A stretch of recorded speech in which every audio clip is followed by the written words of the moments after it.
배고픔보다 더 무서운 게 있습니다. 바로 세상에서 잊혀지는 것입니다. 한겨울, 영하 30도의 북한 국경 마을. 한 소년이 폐공장 구석에서 떨고 있었습니다. 찢어진 양말 속에는 신문지 조각만이 들어 있었죠. 그 아이의 이름은 정훈. 사람들은 그를 꽃제비라 불렀습니다.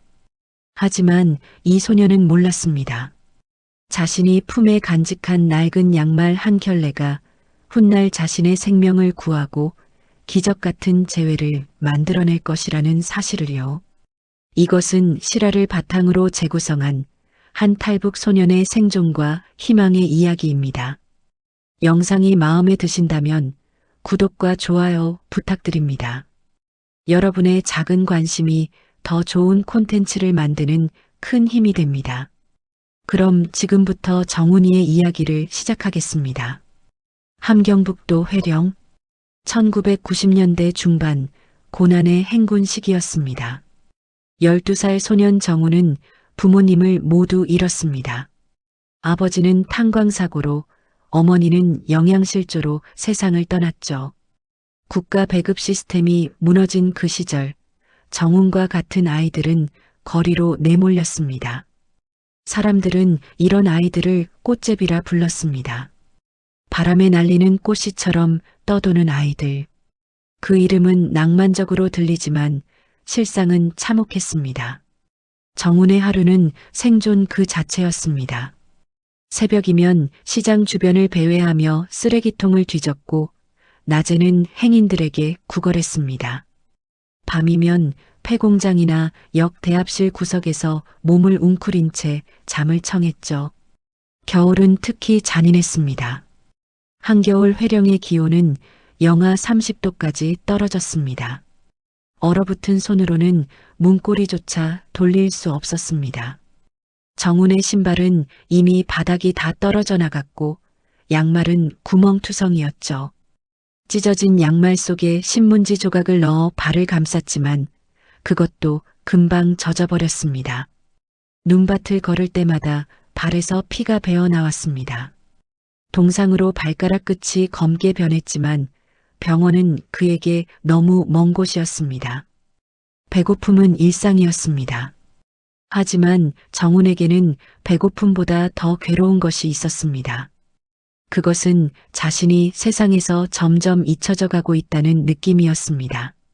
거리의 사람들은 그를 투명인간처럼 지나쳤습니다. 때로는 구걸하는 손을 뿌리치며 욕설을 퍼붓기도 했죠. 점점 정훈은 자신이 사람이 아닌 그저 살아 움직이는 무언가가 되어가는 것 같았습니다. 나는 왜 태어났을까? 누구도 내가 살아있든 죽어있든 신경 쓰지 않는데. 어느 날 밤 폐공장 구석에서 웅크린 채 정훈은 이런 생각을 했습니다. 차라리 잠들면 다시 깨어나지 않는 것이 더 나을지도 모른다고. 그날은 유난히 추웠습니다. 찬바람이 깨진 창문 틈으로 거세게 불어왔습니다. 정훈은 주운 비닐봉지로 몸을 감싸고 벽에 기댄 채 눈을 감았습니다. 의식이 흐릿해지면서 어머니의 얼굴이 어렴풋이 떠올랐습니다. 엄마, 나도 이제 엄마한테 가는 걸까? 그렇게 정훈은 죽음의 경계를 넘나들고 있었습니다. 다음 날 아침 정훈은 기적처럼 눈을 떴습니다. 하지만 주변이 이상했습니다. 차가운 콘크리트 바닥이 아니라 부드러운 무언가가 느껴졌습니다. 천천히 눈을 뜨자 낡았지만 깨끗한 이불이 몸을 덮고 있었습니다. 이게 꿈인가? 정훈은 혼란스러웠습니다. 이불의 온기가 너무도 낯설었습니다. 얼마나 오랜만에 느껴보는 따뜻함인지. 깼구나. 부드러운 목소리가 들렸습니다. 고개를 돌리자 40대쯤 되어 보이는 여자가 미소를 지으며 서 있었습니다. 손에는 김이 모락모락 나는 그릇을 들고 있었죠. 일단 이거라도 먹어라. 천천히 조금씩. 여자는 정훈의 곁에 앉아 죽을 떠먹여주기 시작했습니다. 옥수수 죽이었습니다. 뜨거운 죽이 목구멍으로 넘어가자 정훈의 눈에서 눈물이 흘러내렸습니다. 울지 마라. 괜찮아. 이제 괜찮을 거야. 여자의 이름은 영숙이었습니다. 시장 근처에서 작은 음식점을 운영하며 죽을 파는 사람이었죠. 그녀는 전날 저녁 가게 문을 닫으려다 쓰러져 있는 정훈을 발견했고 그를 집으로 데려온 것이었습니다. 영숙에게는 아픈 과거가 있었습니다. 몇 년 전 그녀의 아들이 열병으로 세상을 떠났습니다. 약도 구할 수 없었고 병원도 갈 수 없었던 그 시절, 영숙은 아들을 품에 안은 채 하늘만 바라볼 수밖에 없었죠. 그 후로 영숙은 거리의 아이들을 보면 그냥 지나칠 수 없었습니다. 자신이 구하지 못한 아들의 모습이 그 아이들에게서 보였기 때문입니다. 아줌마, 왜 절 살려주셨어요? 정훈이 조심스럽게 물었습니다. 이해할 수 없었습니다. 이 세상에 공짜는 없다고 배웠으니까요. 영숙은 정훈의 머리를 쓰다듬으며 말했습니다. 얘야, 내 이름이 뭐냐? 정훈이요. 정훈아, 세상에 버려진 사람은 없단다. 내가 아직 살아있다는 건 누군가가 널 살리고 싶어 하기 때문이야. 하늘이든 누구든 너는 살아야 할 이유가 있어. 그 말이 정훈의 가슴 깊은 곳에 새겨졌습니다. 태어나서 처음으로 자신의 존재를 긍정하는 말을 들은 것이었습니다. 그날부터 정훈은 영숙의 집에서 지내게 되었습니다. 낮에는 영숙의 가게 일을 도왔습니다. 그릇을 닦고 장작을 패고 물을 길어왔죠. 그 대가로 하루 한두 끼를 먹을 수 있었습니다. 처음으로 규칙적인 식사를 하면서 정훈의 몸에 조금씩 살이 붙기 시작했습니다. 얼굴에도 생기가 돌았죠. 영숙은 작은 양말 공장도 운영했습니다. 밤이면 몇몇 여자들이 모여 낡은 재봉틀로 양말을 만들었습니다. 국가 배급 시스템이 무너진 후 사람들은 스스로 물건을 만들어 시장에서 팔아야 했습니다. 정훈도 그 일을 거들었습니다. 남은 천 조각을 줍고 실밥을 정리하는 일이었죠. 때로는 작은 천 조각으로 인형을 만들기도 했습니다. 서툴렀지만 무언가를 만든다는 것이 정훈에게는 신기한 경험이었습니다. 정훈아, 너 손재주가 좋구나. 영숙이 정훈이 만든 작은 곰 인형을 보며 미소 지었습니다. 이거 시장에 내다 팔면 좀 팔릴 것 같은데? 정훈의 얼굴이 환해졌습니다. 누군가에게 인정받는다는 것, 자신이 무언가를 할 수 있다는 것을 깨닫는 순간이었습니다. 그렇게 몇 달이 흘렀습니다. 정훈은 조금씩 웃음을 되찾았습니다. 때로는 영숙과 함께 저녁을 먹으며 이런저런 이야기를 나누기도 했죠. 아줌마, 남쪽에는 진짜 밥이 많아요? 그럼 남조선에는 밥도 많고 사람들이 자유롭게 산대. 자유롭게 산다는 게 뭐예요? 영숙은 잠시 생각하더니 말했습니다. 두려워하지 않고 사는 거지. 밤에 문 두드리는 소리에 놀라지 않고 배고파서 잠 못 이루지 않고 하고 싶은 말을 할 수 있는 거란다. 정훈은 그 말을 이해할 듯 말 듯 했습니다. 하지만 그것이 무엇이든 좋은 것 같다고 느꼈습니다. 어느 추운 겨울밤 영숙은 정훈에게 양말 한 켤레를 건넸습니다. 이건 내 거야. 새로 만든 거란다. 겨울에는 발을 꼭 따뜻하게 해야 해. 정훈은 양말을 받아들었습니다. 부드러운 털실로 짠 두툼한 양말이었습니다. 그동안 신문지나 헌천으로 발을 감았던 정훈에게는 보물 같았습니다. 고맙습니다, 아줌마. 양말 속에는 말이야. 영숙이 의미심장하게 말했습니다. 마음도 담을 수 있단다. 나는 이 양말에 너를 생각하는 마음을 담았어. 내가 이 양말을 신을 때마다 누군가 너를 생각하고 있다는 걸 기억해라. 정훈은 그 말의 깊은 뜻을 이해하지 못했습니다. 하지만 왠지 가슴이 뭉클했습니다. 그날 밤 정훈은 새 양말을 신고 잠들었습니다. 태어나서 처음으로 발이 따뜻한 채로 잠든 밤이었습니다. 행복은 오래가지 않았습니다. 며칠 후 새벽 문을 두드리는 거친 소리가 들렸습니다. 보안서다. 문 열어. 정우는 잠에서 깨어 몸을 숨겼습니다. 영숙은 침착하게 문을 열었죠. 무슨 일입니까? 당신 장마당에서 무허가 장사했다며? 따라 나와. 제가 무슨 말 많이 하지 말고 따라와. 같이 사는 놈도 있다며? 다 데리고 나와. 그 순간 영숙은 재빨리 안방 쪽을 향해 눈빛을 보냈습니다. 나오지 말라는 신호였습니다. 정우는 이불 속에서 숨을 죽였습니다. 심장이 터질 듯 뛰었습니다. 혼자 삽니다. 검사해 보시죠. 보안원들이 집안을 뒤졌지만 정우는 벽장 깊숙한 곳에 숨어 있었습니다.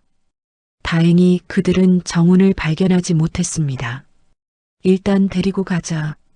영숙은 끌려가면서도 뒤를 돌아보지 않았습니다. 정훈이 무사하기만을 바라며 문이 닫히고 발소리가 멀어졌습니다.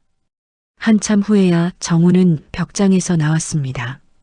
집은 텅 비어 있었습니다. 영숙이 사라졌습니다. 아줌마, 아줌마. 정훈은 울먹이며 영숙을 찾았지만 대답은 없었습니다. 며칠을 기다렸지만 영숙은 돌아오지 않았습니다. 이웃 사람들은 수군거렸습니다. 영숙이가 잡혀갔대.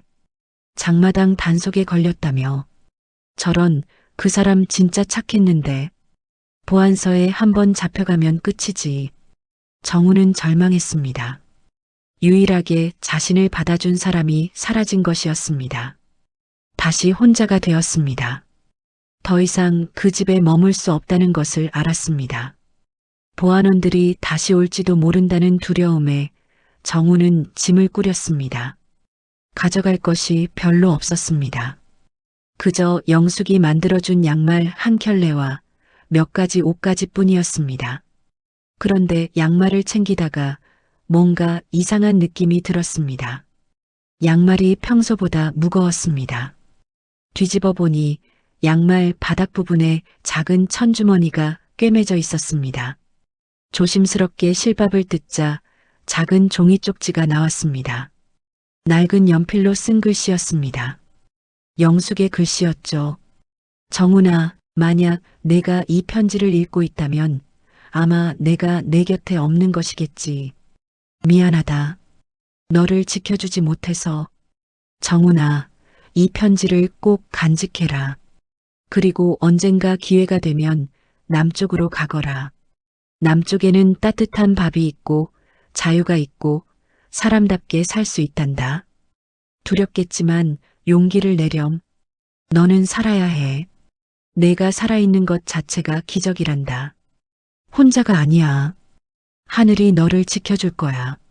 살아서 꼭 사람답게 살아라. 마이너스 영숙. 정훈의 눈에서 눈물이 쏟아졌습니다.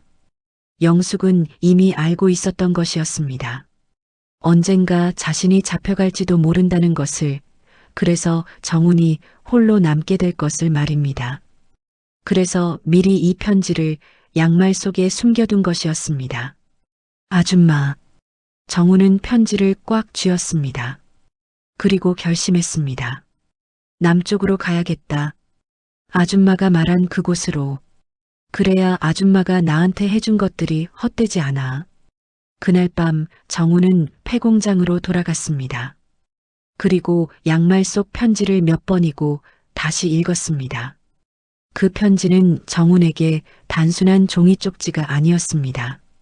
그것은 나침반이었고 희망이었고 살아야 할 이유였습니다. 다음 날부터 정훈은 탈북을 준비하기 시작했습니다. 14살 아무것도 모르는 아이였지만 살고 싶다는 마음 하나로 세상을 건너기로 한 것입니다. 탈북을 결심한 것과 실행하는 것은 전혀 다른 문제였습니다. 정훈은 국경 마을 근처에서 정보를 모으기 시작했습니다. 어디가 경비가 약한지, 언제 순찰이 돌지, 강은 어디서 건널 수 있는지, 시장 주변에서 우연히 만난 한 청년이 귀띔해줬습니다. 두만강으로 가봐. 겨울에 강이 얼면 밤에 건널 수 있어. 하지만 조심해야 해. 경비대가 총을 쏘거든. 총? 정우는 등골이 오싹했습니다. 하지만 돌아갈 곳은 없었습니다. 몇 주 동안 정우는 밤마다 국경 근처를 배회했습니다. 멀리서 두만강을 바라보며 타이밍을 재고 경비병의 패턴을 관찰했습니다.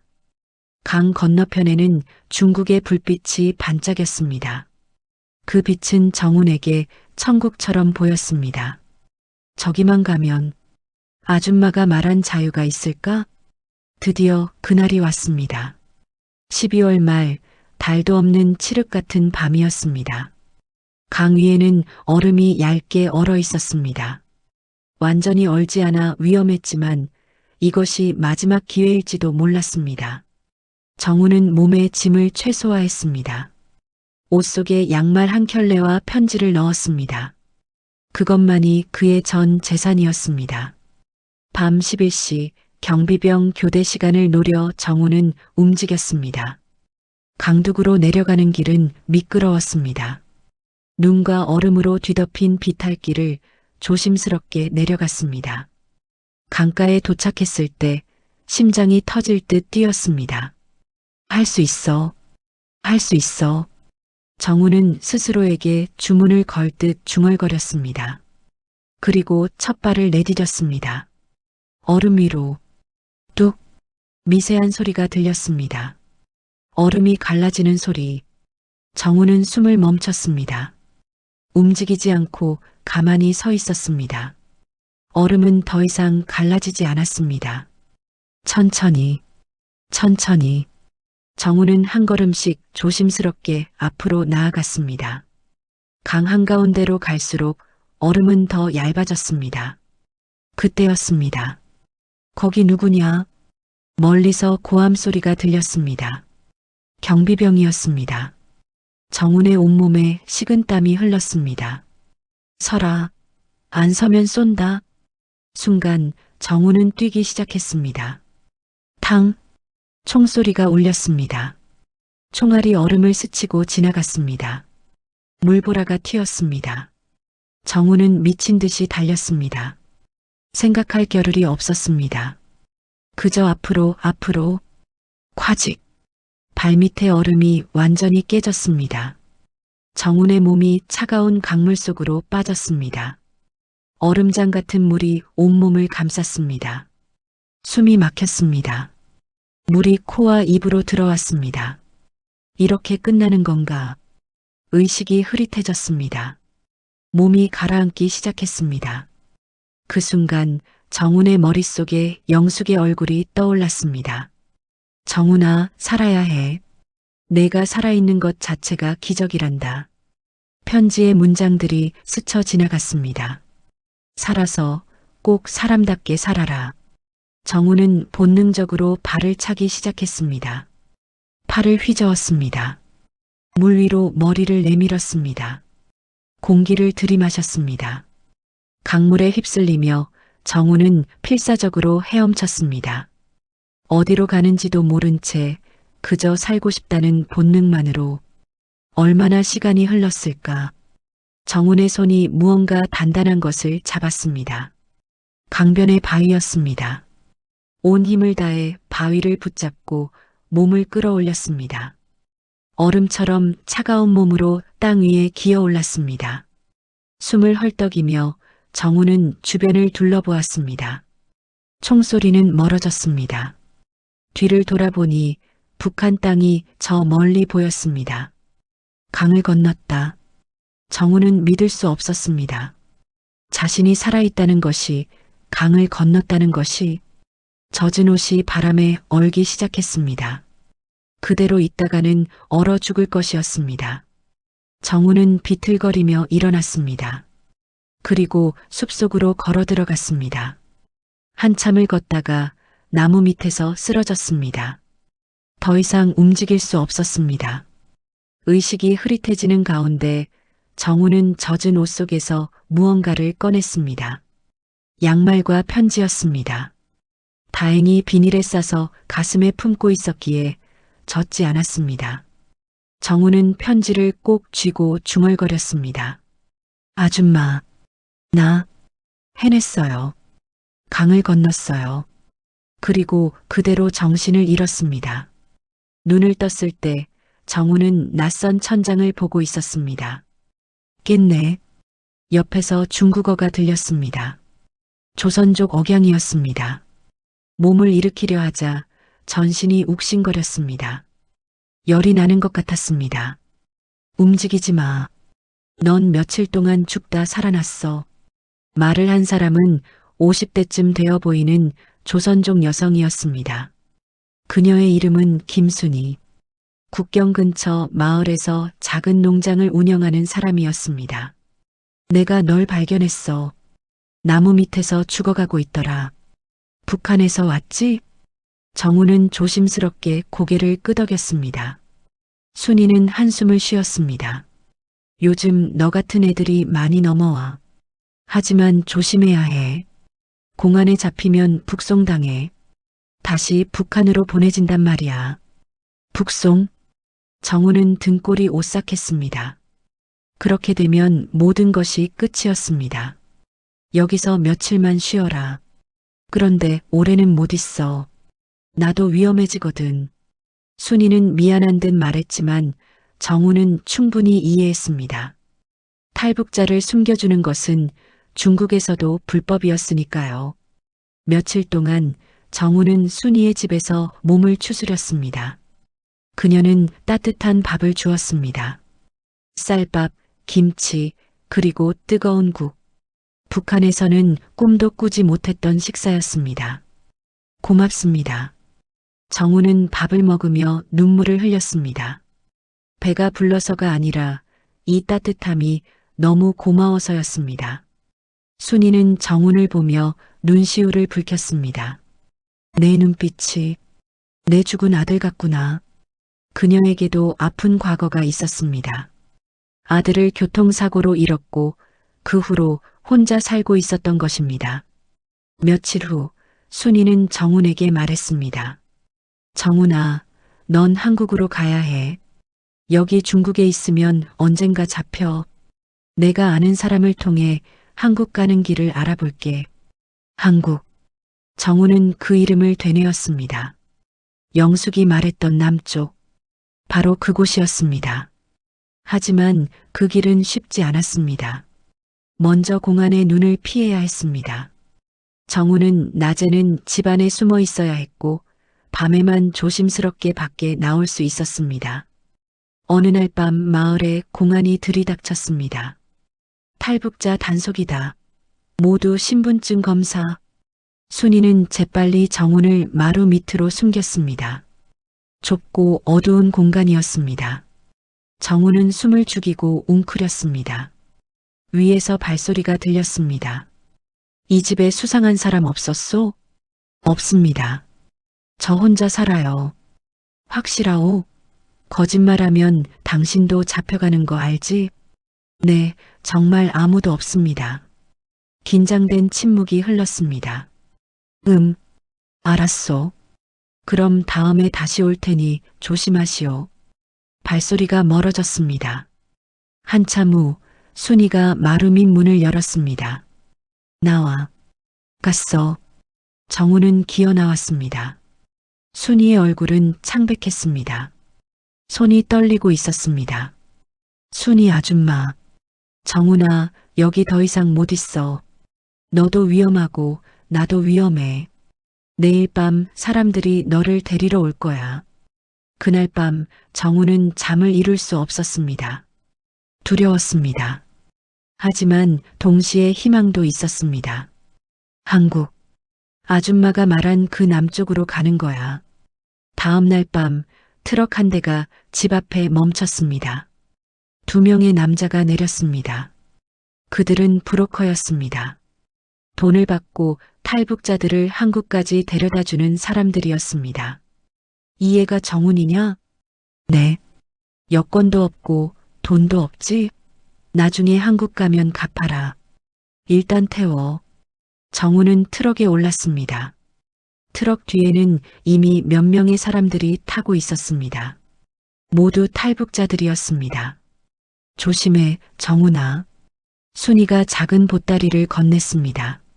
안에는 군고구마 몇 개와 물병이 들어 있었습니다. 고맙습니다, 아줌마.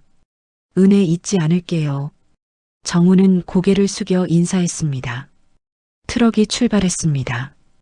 어둠 속으로 사라지는 순이의 모습을 보며 정우는 다짐했습니다. 꼭 살아서 한국에 가야지. 그래야 이분들의 은혜에 보답하는 거야. 트럭은 밤새 달렸습니다. 정훈과 다른 탈북자들은 트럭 짐칸에 숨어 있었습니다.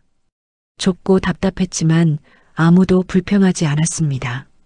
며칠 동안 이런 식으로 이동했습니다. 낮에는 숨어 있고 밤에만 이동했습니다. 때로는 걸어서 산을 넘기도 했습니다. 국경 검문소를 피하기 위해서였습니다.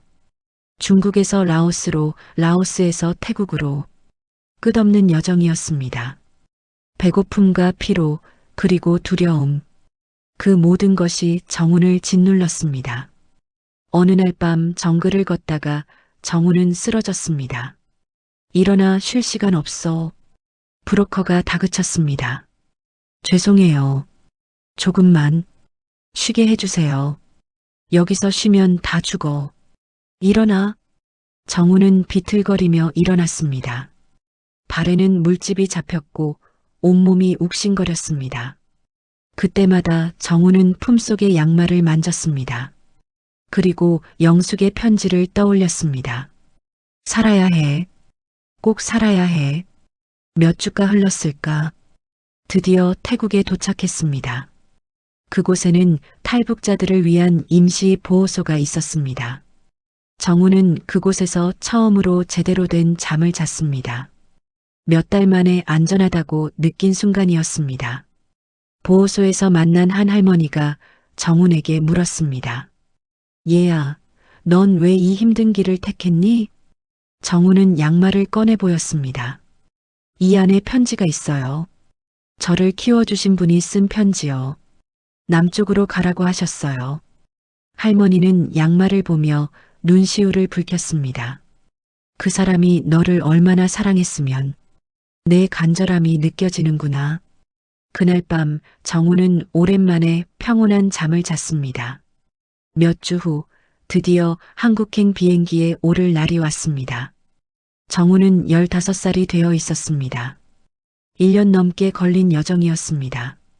비행기에서 창밖을 내다보며 정우는 생각했습니다. 드디어 아줌마가 말한 그곳에 가는구나. 비행기가 착륙했을 때 정훈의 가슴은 터질 듯 뛰었습니다. 공항을 나서자 처음 보는 풍경이 펼쳐졌습니다. 높은 건물들, 많은 자동차들, 밝은 불빛들. 여기가 한국. 정훈은 믿을 수 없었습니다. 정말로 해냈다는 것이. 한국에서의 첫날들은 혼란스러웠습니다. 정훈은 하나원이라는 탈북자 정착 교육기관으로 보내졌습니다. 그곳에서 한국 사회에 적응하는 방법을 배웠습니다. 처음에는 모든 것이 낯설었습니다. 신호등, 지하철, 편의점, 인터넷. 북한에서는 상상도 못했던 것들이었습니다. 가장 놀라운 것은 자유였습니다. 밤에 자다가 문 두드리는 소리에 놀라지 않아도 되고 하고 싶은 말을 할 수 있고 원하는 것을 배울 수 있다는 것. 영숙이 말했던 자유가 이런 것이구나. 정우는 조금씩 깨달았습니다. 하나원에서 3개월의 교육을 마친 후 정우는 서울의 한 그룹홈에 배정되었습니다. 그곳에서 학교를 다니기 시작했습니다. 또래 친구들보다 공부가 많이 뒤처졌지만 정우는 악착같이 공부했습니다. 아줌마가 여기까지 오라고 한 건 그냥 살라는 게 아니라 사람답게 살라는 거였어. 어느 날 사회복지사 선생님이 정훈을 불렀습니다. 정훈아, 내 이야기를 듣고 싶어 하는 분이 계셔. 만나볼래? 누구신데요? 탈북자들을 돕는 단체를 운영하는 분이야. 좋은 분이니까 걱정 마. 다음 날 정우는 그 사람을 만나기로 했습니다. 약속 장소는 작은 카페였습니다. 정우는 긴장한 채 그곳에 도착했습니다. 정훈이니? 뒤에서 목소리가 들렸습니다. 정우는 돌아봤습니다. 그 순간 세상이 멈췄습니다. 그곳에 서 있는 사람은 영숙이었습니다. 아, 아줌마. 정우는 믿을 수 없었습니다. 꿈인가 싶었습니다. 영숙의 눈에서 눈물이 흘러내렸습니다. 정훈아, 정말 너구나. 너를 찾았어. 아줌마. 진짜 아줌마예요? 어떻게? 북한에서 잡혀가신 거 아니었어요? 영숙은 정훈을 끌어안았습니다. 미안해. 미안해. 널 혼자 두고 가서. 두 사람은 한참을 울었습니다. 자리에 앉아 영숙은 자신의 이야기를 들려줬습니다. 나도 잡혀간 후에 정치범 수용소로 보내질 뻔했어. 하지만 운이 좋았지. 뇌물을 주고 풀려날 수 있었거든. 그 후로 탈북을 결심했어. 너를 찾아야 한다는 생각밖에 없었어. 그럼 아줌마도. 응, 나도 너와 같은 길을 걸었어. 중국을 거쳐서 여기까지 왔지. 그리고 여기서 탈북자들을 돕는 일을 시작했어. 혹시나 너를 만날 수 있을까 해서. 정우는 가슴이 벅찼습니다. 아줌마, 저 양말 가지고 왔어요. 아줌마가 주신 양말. 정우는 가방에서 낡은 양말 한 켤레를 꺼냈습니다. 그리고 그 속에 편지도 함께. 이게 저를 살렸어요. 이 편지가 없었으면 전 포기했을 거예요. 영숙은 양말을 받아들고 눈물을 흘렸습니다. 그리고 자신의 가방에서 무언가를 꺼냈습니다. 그것은 똑같은 양말이었습니다. 나도 가지고 왔어. 내가 북한에서 마지막으로 남긴 것. 양말의 짝이지. 두 개의 양말이 다시 만났습니다. 마치 두 사람이 다시 만난 것처럼. 아줌마, 양말 속에는 마음도 담을 수 있다고 하셨잖아요. 이제 그 말이 무슨 뜻인지 알 것 같아요. 영숙은 정훈의 머리를 쓰다듬었습니다. 정훈아, 넌 정말 잘했어. 살아줘서 고마워. 아니에요, 아줌마. 저야말로 아줌마가 절 살려주신 거예요. 그날 이후 정훈은 영숙과 함께 살게 되었습니다. 영숙은 정훈의 법적 보호자가 되었고 정훈은 처음으로 진짜 가족을 가지게 되었습니다. 그로부터 10년이 흘렀습니다. 정훈은 이제 25살이 되었습니다. 대학을 졸업하고 사회복지사가 되었습니다. 영숙이 하는 탈북자 지원단체에서 함께 일했습니다.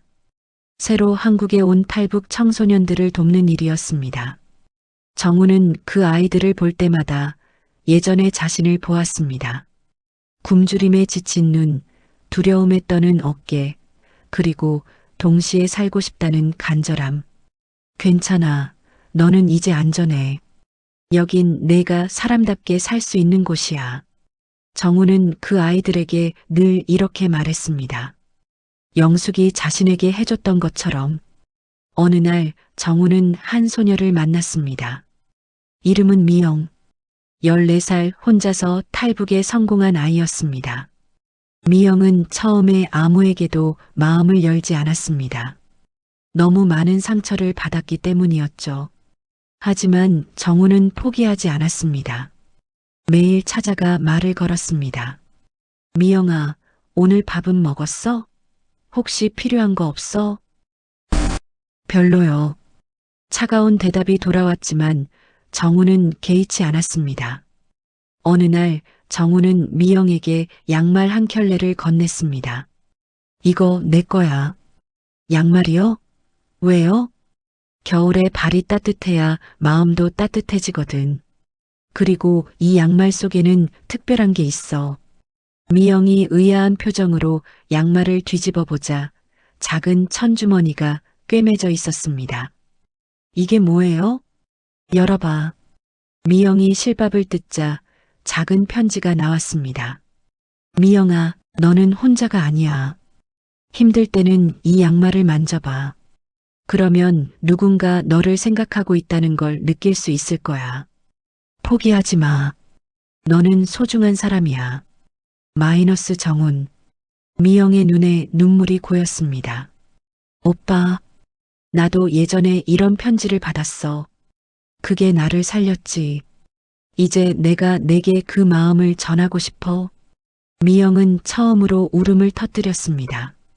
그동안 참았던 모든 감정이 쏟아져 나왔습니다.